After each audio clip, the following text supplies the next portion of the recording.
est parti du national, on a fait un petit tour sur le régional, on a été à Briançon, on a regardé les relations ville-hôpital, un point sur la maison des femmes. Là, on va vraiment parler de l'investissement des établissements de santé. Je vais commencer par un premier binôme qui est au bout, binôme entre le docteur Odigier et une de ses patientes. Docteur Odigier, vous êtes cancérologue, si je ne me trompe pas. Vous avez développé l'hôpital de Toulon. Après avoir constaté plein de limites des séances en salle de sport et toute une série d'activités physiques adaptées sur site, qui sont encadrées, qui sont sécurisées, est-ce que vous pouvez, en quelques mots, nous décrire le dispositif et ensuite on demandera à Mme Arnouzath de donner sa vision de l'autre côté de la barrière. Bonjour, merci infiniment pour l'invitation. Merci par avance, Madame Arnaud. En fait, je suis pneumocancérologue exactement. Pour les oncologues puristes, ça a une signification.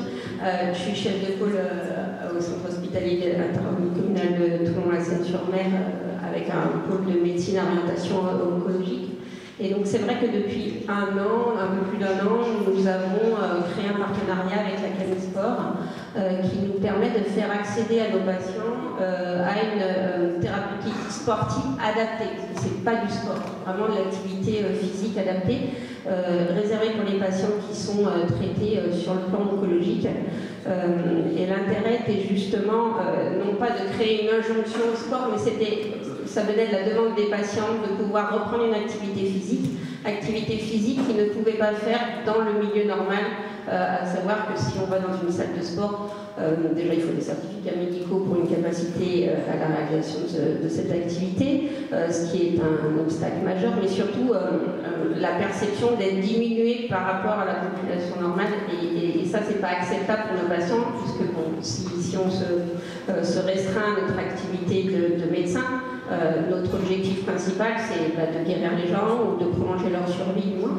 Et souvent, on ne fait pas assez attention à nos effets secondaires et à la perte de la masse musculaire ou à la prise de poids ou tout ce qui contribue à la majoration des effets secondaires. Donc, à la fois pour le bien-être du corps et de l'esprit, parce que ces séances sont organisées 2 fois par semaine avec une évaluation préalable par un praticien dédié et formé pour l'activité physique adaptée en oncologie. Ça permet d'avoir une activité en petit groupe dans un milieu sécurisé. Et ce qui nous avait séduit dans ce programme-là, c'était que le début des activités était proposé au sein de leur établissement de soins. Parce qu'il y a un obstacle psychologique et puis physique à aller dans un autre endroit en dehors de l'établissement. Donc la sécurisation dans l'endroit où ils avaient leur traitement avec la prise en charge par un cancérologue référent incitait à l'adhésion à ce programme. Donc c'est ce qui nous avait beaucoup plu dans l'initiation de ce type de programme. Merci beaucoup. Estelle Arnouzath, merci beaucoup d'abord en tant que patiente qui a bénéficié de ce programme de venir témoigner, parce que c'est assez rare finalement. On parle beaucoup entre professionnels de santé, entre institutions, mais finalement on ne donne pas tellement la parole aux patients. Comment vous avez reçu ce dispositif? Est-ce que vous pouvez nous raconter l'autre côté de la barrière? Oui, alors bonjour à tous. Donc c'est le Dr Odigier qui m'a soumis d'aller faire ces séances de sport au sein de l'hôpital. Et je dois dire que c'est une super idée. Il faut le faire. Ça m'a permis effectivement déjà de sortir de chez moi, chose quand on est malade qui n'est pas évidente, et de remettre le pied à l'étrier en fait. Suite à ces séances de sport, on reprend un peu confiance en soi, on retrouve forcément un tonus musculaire qu'on a perdu, et depuis, je pousse plus loin, je vais reprendre la marche que je faisais avant, et peut-être plus d'ici quelques mois. Mais oui, c'est une très bonne idée. Ça, c'est pour la dimension individuelle. Il me semble que dans nos premiers échanges, ce que vous m'aviez dit aussi, c'est qu'il y a une dimension collective. C'est-à-dire, est-ce qu'il se passe quelque chose entre les patients? Légèrement. Je dois dire, de ce que j'ai connu jusqu'à présent, on n'est pas beaucoup. Je pensais avoir des cours où on était plusieurs. Là, ça se limite à 2, 3, 4 personnes au maximum, les jours de grande affluence. Et c'est ce que c'est très bien ce qu'on nous propose, mais je m'attendais à ce qu'il y ait plus de monde, plus d'échanges entre les malades. C'est bien aussi de parler de la maladie, elle est là. d'échanger sur... voilà, et donc ça, oui, c'est un des points que j'aurais aimé voir développer. C'est intéressant d'avoir cette vision-là. Alors, pour moi, le prescripteur, on a une vision complètement différente en fonction des patients et avec le temps, on commence à savoir à quel type de patient on va proposer des activités. Donc, si on arrive à développer encore plus, j'ai des patients qui n'aiment pas les séances très collectives. Estelle demande une séance très collective, mais j'en ai qui aiment bien être en petit groupe. Donc, plus on développera cette activité, plus on aura une adaptation. C'est-à-dire qu'on peut avoir des mini-groupes, des gros groupes, et également, mais à terme, le proposer pour les gens qui sont plutôt éloignés géographiquement, ce qui fait partie d'une faiblesse de notre programme. Peut-être devancer votre question. Mais... Devancer, je vous en prie. C'est vrai qu'à date, les patients doivent se débrouiller par leurs propres moyens pour venir à ces séances-là. Donc forcément, par la localisation géographique et l'étendue de notre GHT, c'est clair que lorsqu'on est en train de réfléchir à des projets médicaux communs pour avoir des traitements partout, l'activité physique adaptée fait partie des traitements et des soins de support. Donc il faut aussi réfléchir à ce qu'on puisse proposer ces soins de support qui sont une prise en charge médicale à part entière, hein, puisqu'elles sont administrées par des praticiens du sport formés pour ça, également dans les centres périphériques, sans pour autant que les patients aient 40 km à faire 2 fois par semaine, ce qui, de toute évidence, n'est pas possible dans la qualité de vie. Et donc, l'idée serait d'ouvrir au maximum sur l'ensemble du GHT? L'idée, c'est qu'on a plein d'idées pour être vachement fiers, mais clairement, oui, je pense. Alors, la question de la proximité est, j'imagine, un sujet extrêmement prégnant. C'est ça qui est un vrai frein au développement de ce type d'activité? Oui, je pense, en ayant discuté avec les gens qui prennent des cours comme moi et avec le praticien, c'est un frein à la fréquentation. Ouais. Merci. Comment est-ce que, docteur, vous évaluez les progrès des patients dans ce programme? Vous avez un dispositif d'évaluation? Alors, il y a un dispositif avec des consultations avec le praticien du sport qui permettent d'avoir un suivi individuel et nous, un retour sur l'activité, sur le bénéfice au niveau des patients avec des questionnaires de satisfaction. Et également, dans nos rapports d'activité, on a une évaluation, c'est pour ça que j'aime bien avoir une traçabilité du nombre de prescriptions, du nombre de refus et du nombre d'abandons pour voir nos faiblesses, et forcément tout le monde est perfectible. Donc de voir comment on peut adapter ces séances-là si jamais on a une certaine partie des patients qui n'adhèrent pas au programme, ou même au sein de notre corporation, on a peut-être des médecins qui ne sont pas favorables aussi à prescrire. Et c'est pour ça qu'il faut s'adapter pour s'améliorer. Le deuxième A, c'est adapter. Mais il y a réellement des freins médicaux. Il y a des médecins qui sont plutôt rétifs. Il y a toujours des freins, parce que autrement on vivrait dans un monde merveilleux avec des licornes partout, ce qui n'existe pas. Mais en pratique, plutôt que de passer à travers les freins, il faut voir les raisons invoquées. Et toujours, s'il y a 80% d'adhésion, le 20% qui marche dans l'autre sens, il faut aller voir pourquoi on pourrait également lui proposer le programme qui est le plus adapté pour lui. Peut-être que après, c'est en essayant une fois qu'on voit qu'un patient qui en bénéficie. Moi, j'ai même des patients qui m'ont dit non, mais clairement, c'est pas fait pour moi, je préfère aller marcher dans la nature. Donc, il faut également il faut l'entendre. Mais dernière question, en ce qui me concerne, mais est-ce qu'elle s'adresse aussi bien à l'une que l'autre finalement? Est-ce que finalement un moyen de lever ces quelques freins, ça ne peut pas aussi être de faire ce qu'on fait aujourd'hui, c'est-à-dire de faire passer par les patients? Parce que si c'est prescrit par un professionnel de santé, ou si c'est mis en avant parallèlement par un patient qui en a reçu tous les bienfaits, peut-être que ça peut lever les derniers freins qui restent. C'est justement en communiquant, en participant à des réunions comme celle d'aujourd'hui, qu'on arrive à faire connaître en fait cette activité et ses bienfaits, et aussi bien pour les patients de la même façon que lorsqu'on organise des campagnes de dépistage ou des campagnes de sensibilisation aux facteurs de risque. C'est en allant vers qu'on permet de faire profiter à de plus en plus de personnes le bénéfice de ces activités-là, oui, bien sûr. Merci beaucoup. Je vais me tourner maintenant vers Frédéric Chorin. Le CHU de Nice est parvenu à s'équiper d'une plateforme fragilité avec des équipements de haut niveau prévus initialement plutôt pour des sportifs de haut niveau qui ont été obtenus par des réponses à différents AII après la manifestation d'intérêt. Est-ce que vous pouvez nous raconter la genèse de ce projet et où vous en êtes aujourd'hui? Bonjour à tous, merci pour l'invitation.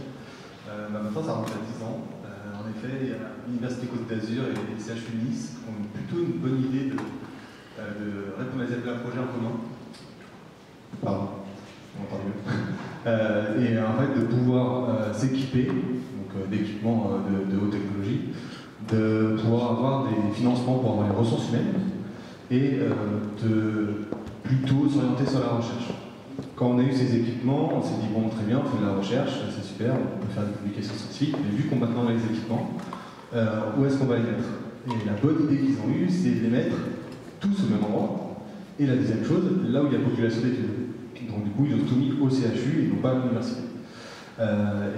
Ça, c'était une super bonne idée parce que maintenant, on peut faire de la recherche, mais surtout, en fait, on peut faire de la clinique en même temps. Et donc les patients, en fait, bénéficient de cette plateforme tout autant qu'on peut faire de la recherche.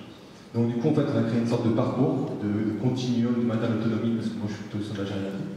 Et donc les patients qui ont besoin de notre clinique et d'évaluation, quand ils sortent de l'hôpital, en fait, on essaie de faire en sorte de faire ce côté pérenne de l'activité physique en leur proposant les programmes de recherche. Les programmes de recherche durent généralement 3 mois, à raison de 2 fois par semaine. Donc en fait, ils font de l'activité physique gratuitement et ça permet de poursuivre leur prise en charge. Et suite à ça, du coup, on essaie de les basculer vers la ville. Parce qu'on a quand même le CHU, on n'a pas vocation à garder le patient. Quand on a commencé, donc depuis il y a 10 ans, ça c'était compliqué parce que tout ce qui a été mis en place maintenant sur le sport santé n'existait pas encore. On a créé nous, nos programmes passerelles, nos propres programmes passerelles. Donc les gens restaient pour faire de l'activité physique et du coup payaient pour ça. Maintenant on a un gros problème, c'est que j'arrive plus à m'en débarrasser. Ça marche trop bien. Alors oui, ça marche bien, mais c'est au-delà de ce qu'on fait, hein, c'est pas parce que c'est nous. Je pense qu'en fait il y a un côté social, on n'a pas encore forcément beaucoup parlé, c'est que les gens en fait ils restent à faire de l'activité physique, parce qu'en fait ils ont des copains. Et ça c'est quelque chose qui nous pose un réel problème. Parce qu'il y a des contradictions, c'est-à-dire que c'est un peu ce qu'on évoquait tout à l'heure, c'est-à-dire qu'à la fois, vous avez beaucoup insisté dans les histoires par rapport sur l'individualisation.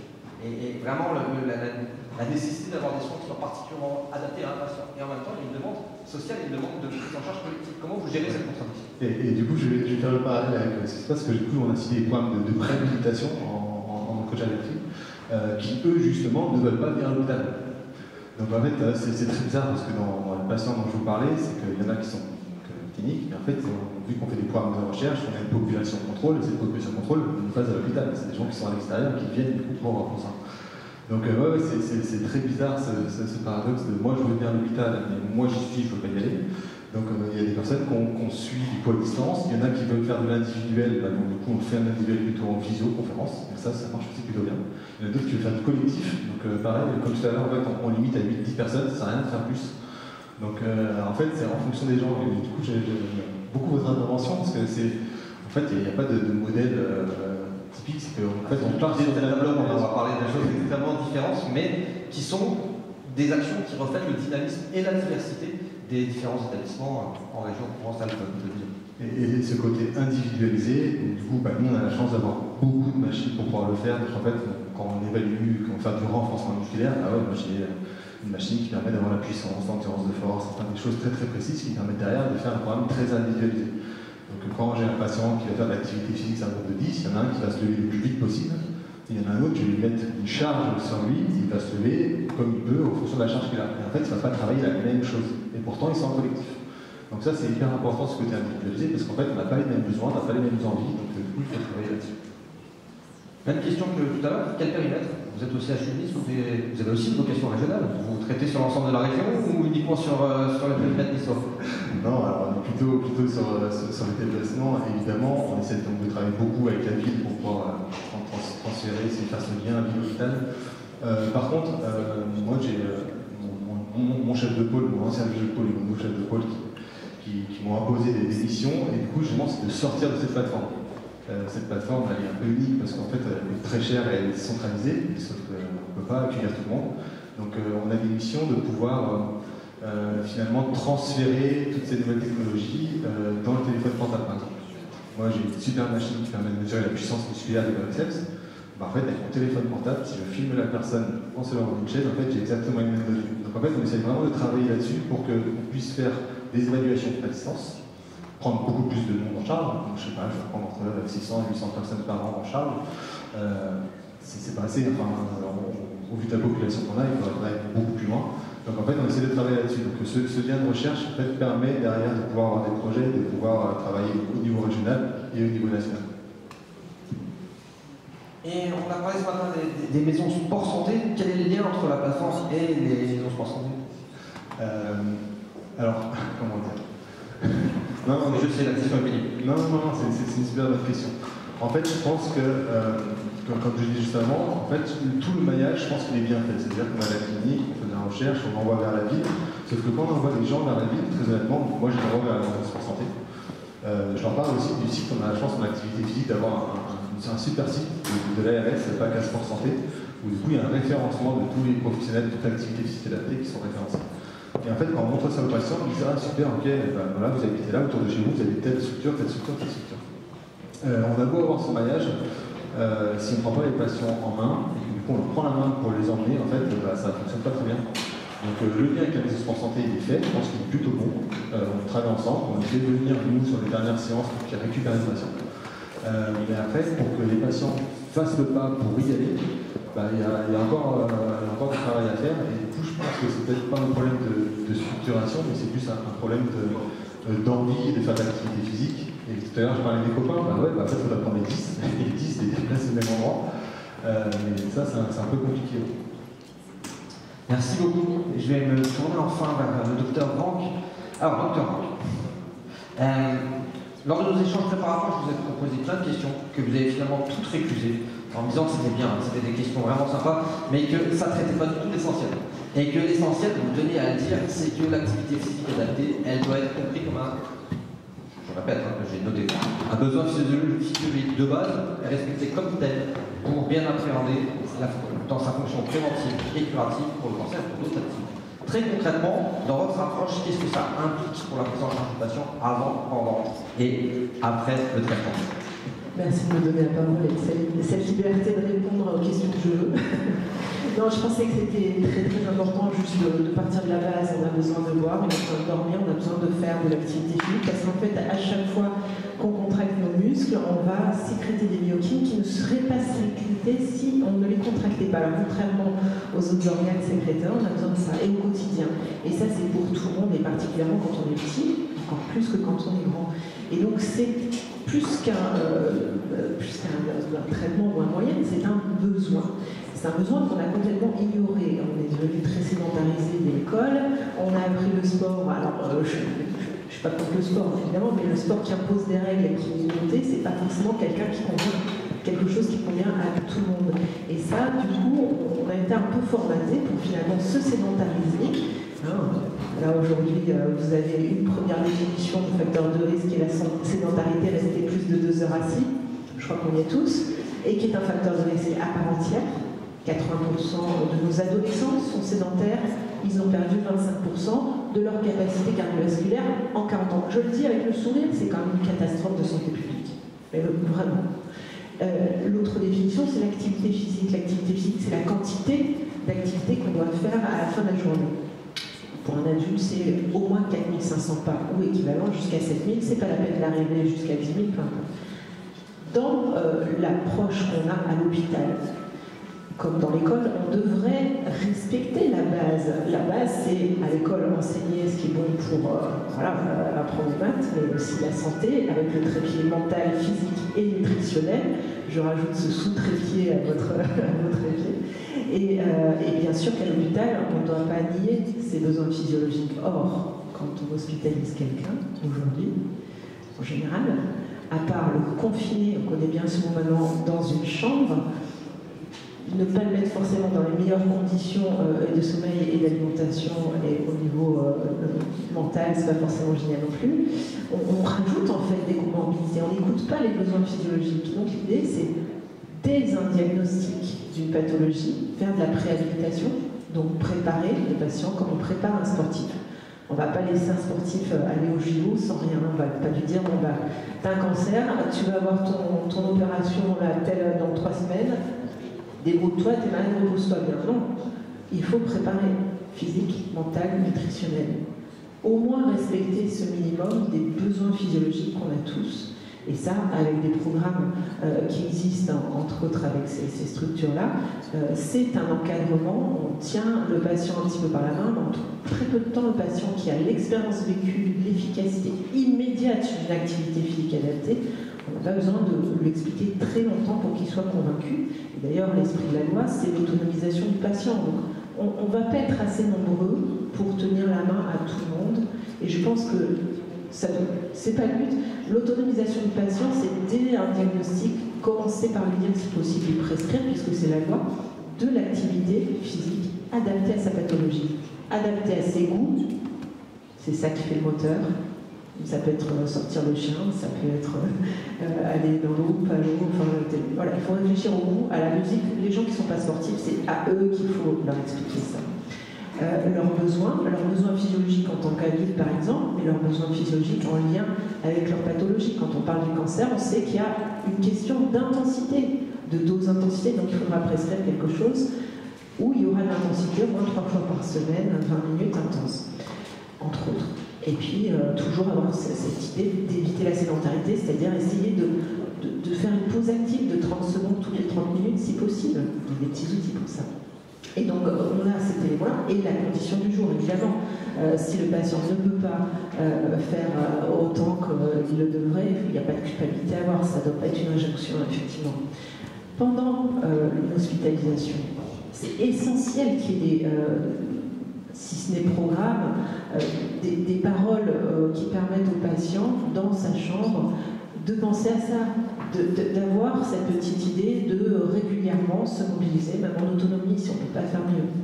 Alors c'est vrai que s'il y a des programmes, c'est encore mieux. Nous, on a un programme qui s'appelle Sport en chambre, qui fonctionne depuis longtemps maintenant, parce que bon, ça fait depuis 2011 que je monte des programmes. Donc...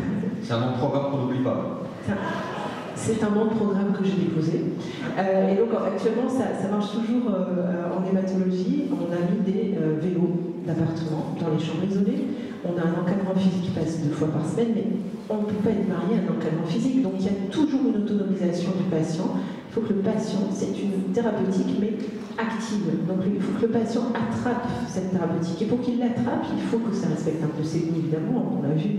Est-ce que c'est en groupe? Est-ce que c'est pas en groupe?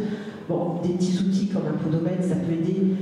Une application gratuite d'assurance maladie, Active d'eau, ça peut aider aussi. Il y a 68 mouvements, ça permet de faire toutes les 30 minutes, 30 secondes de quelque chose, par exemple. Ça peut se faire en chambre. Alors, s'il y a des choses qui sont organisées, c'est parfait. Sinon, il faut toujours transmettre cette parole, cette prescription si possible. Et après l'hospitalisation, évidemment, les programmes passerelles sont essentiels. Si on peut, l'idée, c'est vraiment de faire ces liens, puis l'hôpital. Et on a eu pas mal de conventions avec des associations à Marseille là-dessus pour faire une continuité. Mais ce qui marche le mieux, effectivement, c'est quand le patient, en plein milieu de ses chimiothérapies, moi ça avait beaucoup marqué, revienne d'une séance d'activité physique droit en ayant oublié sa gastrostomie. Et moi, je lui ai enlevé 40% sa dose de morphine. Bon, après ça, moi j'ai été moins libre. Il y a des freins médicaux, hein, évidemment. Mais moi, c'est difficile, c'est contre-intuitif. Le patient il dit je suis très très fatigué, on va lui dire fais de l'activité physique. C'est contre-intuitif. Et c'est le seul traitement contre ce type de fatigue-là. Et quand le patient a testé ça, il n'y a plus besoin de lui dire grand-chose. Merci beaucoup. J'ai encore une autre question pour vous, mais je vais la garder pour plus tard. Parce que sinon, on n'aura pas le temps de faire des échanges avec la salle. 3 expériences très différentes. Je suppose que ça suscite des remarques, des questions, des commentaires. Moi, ce qui est très important, c'est d'avoir une transversalité dans les spécialités médicales aussi, parce que j'aime beaucoup votre analogie avec l'oncogériatrie. C'est vrai que on a un gros lien commun, c'est quand même la recherche et les intégrations dans les essais thérapeutiques et tous nos protocoles d'oncogériatrie. Et on l'a vu dans le changement, notamment dans la cancérologie thoracique, en fait, avec l'arrivée des thérapeutiques ciblées, donc des traitements par voie orale ou de l'immunothérapie. On a des essais thérapeutiques qui se sont retrouvés sans limitation d'âge.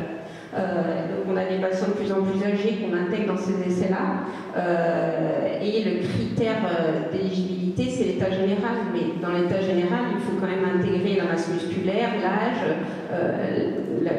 la base. En fait, on ne peut pas évaluer de la même façon un patient qui a 45 ans qu'un patient qui en a 78. Et même à 85 ans, quelqu'un qui va jouer au golf ou quelqu'un qui est déjà confiné à domicile depuis plus de 20 ans n'a pas la même masse musculaire. Donc c'est la raison pour laquelle on est quand même contraint de se rendre compte, nous praticiens, qu'il faut travailler ensemble et d'avoir des protocoles communs.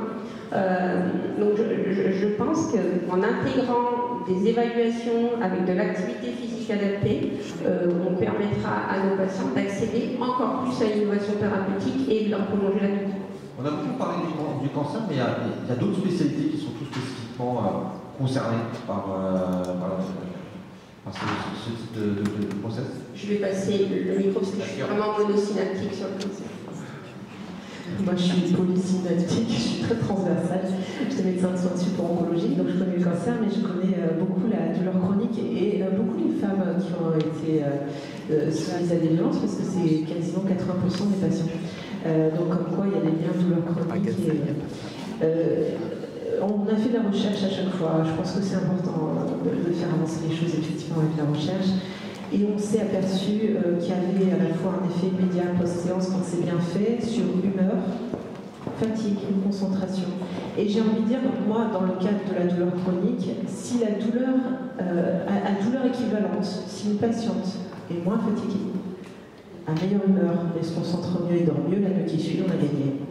Et on arrive avec une amélioration de qualité de vie qui a été mesurée donc, par la recherche dès le 3e mois, sans conteste. On a de l'imagerie cérébrale fonctionnelle qui a montré une modification de la neuroplasticité motrice qui est en lien direct avec les améliorations cliniques de qualité de vie. Donc tout est mesuré, tout va dans le même sens. Une reprise professionnelle, bon pour moi c'est le test ultime, hein. Quand les gens reprennent le boulot, c'est quand même bon signe. Et donc ça c'est pour le cadre de la douleur chronique. Évidemment, dans les maladies cardiovasculaires, le surpoids, le diabète, on est en thérapeutique numéro 1. Dans la dépression, on a un grade A, c'est-à-dire qu'on a un grade d'efficacité de l'activité physique, si elle est adaptée, aussi importante que les médicaments, voire c'est préféré à certains antidépresseurs au début d'une pathologie de dépression modérée, ainsi que pour le diabète gras, le diabète non insulinodépendant. On peut avoir une régression de ce diabète avec une pratique d'activité physique sans les médicaments. C'est absolument majeur et ça coûte pas si cher que ça. Sachant que ça peut quand même éviter, là je reviens sur le côté cancéro, 50% de récidive, sachant qu'une récidive, un mois de récidive, si je me souviens bien de tirer les bouliers, c'est 10 000 €. Bon, vous faites vite le calcul, hein. On évite 25% du cancer, on augmente la survie de 50%, on remet les gens au travail.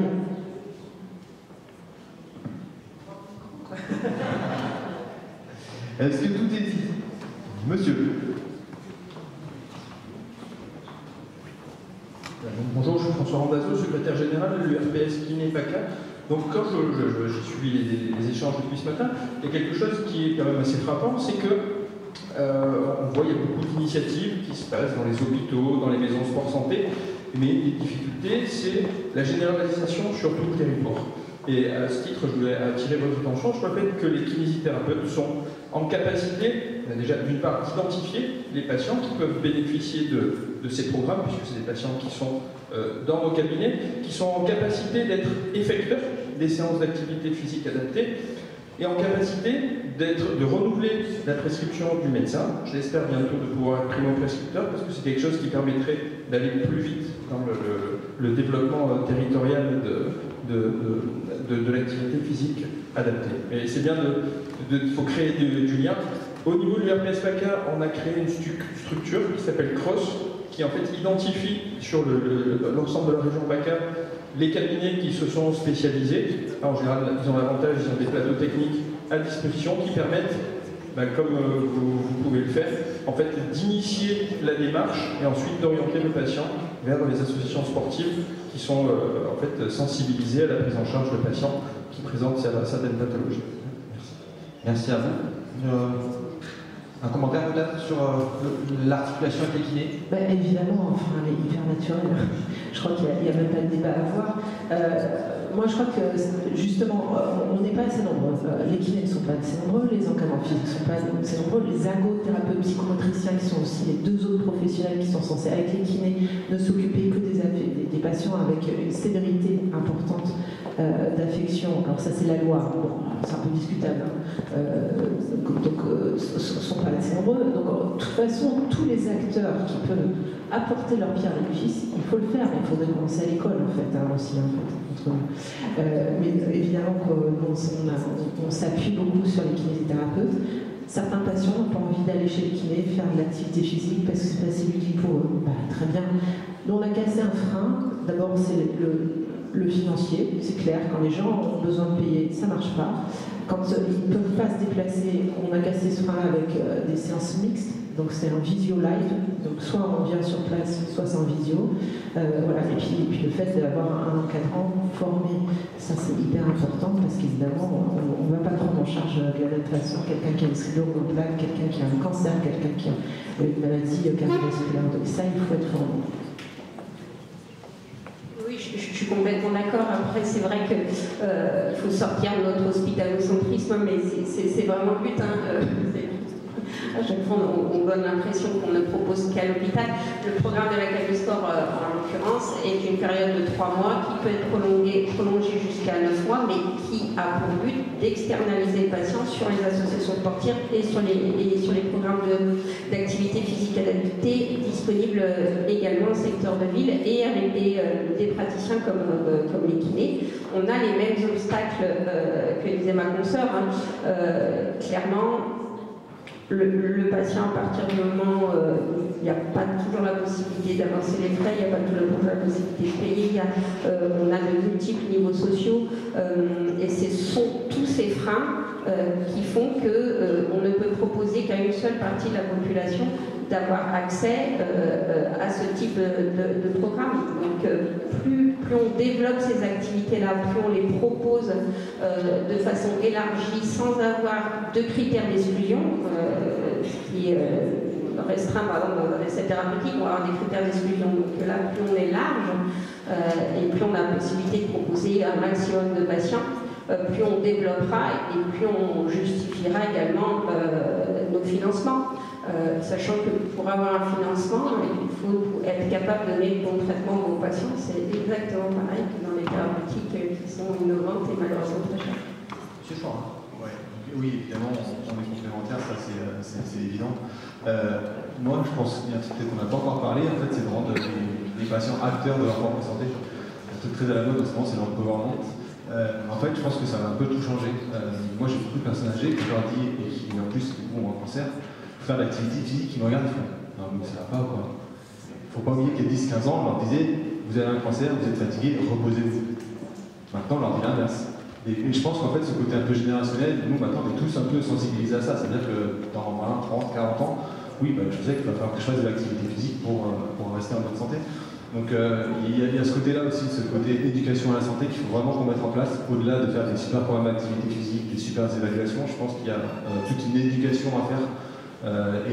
Et en fait, l'enseignant à part ou le kiné et tous les autres professionnels, en fait, on doit encadrer, c'est-à-dire qu'on va faire de la pratique, comme en fait, on va faire de l'éducation en même temps, et c'est pas si évident en fait de faire ça en même temps dans une science. Merci. Il y a un point que vous avez effleuré tous les deux, sans qu'on rentre vraiment dans le sujet, c'est celui de la recherche associée à cette activité physique adaptée. Est-ce que vous pourriez nous dire un mot l'un et l'autre sur les activités de recherche qui sont les vôtres actuellement?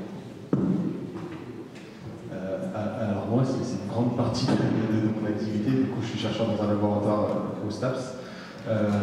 Donc moi, je travaille surtout sur le meilleur moyen d'évaluer en fait, les capacités fonctionnelles. Je prends un exemple très simple, vous connaissez peut-être tous le Time-Up test pour évaluer la chute. C'est très bien, je ne dis pas que c'est pas un bon test, c'est un très très bon test. Sauf que moi j'essaie d'aller plus loin, c'est-à-dire que oui, ok, il y a un risque de chute parce qu'il a fait plus de 13 secondes, mais est-ce que c'est lié au manque de puissance musculaire parce qu'il s'est levé? Est-ce que c'est un problème de marche? Est-ce que c'est un problème de demi-tour? Est-ce que c'est un problème de la peur de la chute parce qu'il est face arrière? Enfin, on essaie d'être beaucoup plus précis, donc voilà, donc là je travaille là-dessus et je travaille beaucoup sur les bénéfices d'activité physique et sur l'individualisation. Merci beaucoup. On va s'arrêter là. Je remercie énormément les 4 intervenants.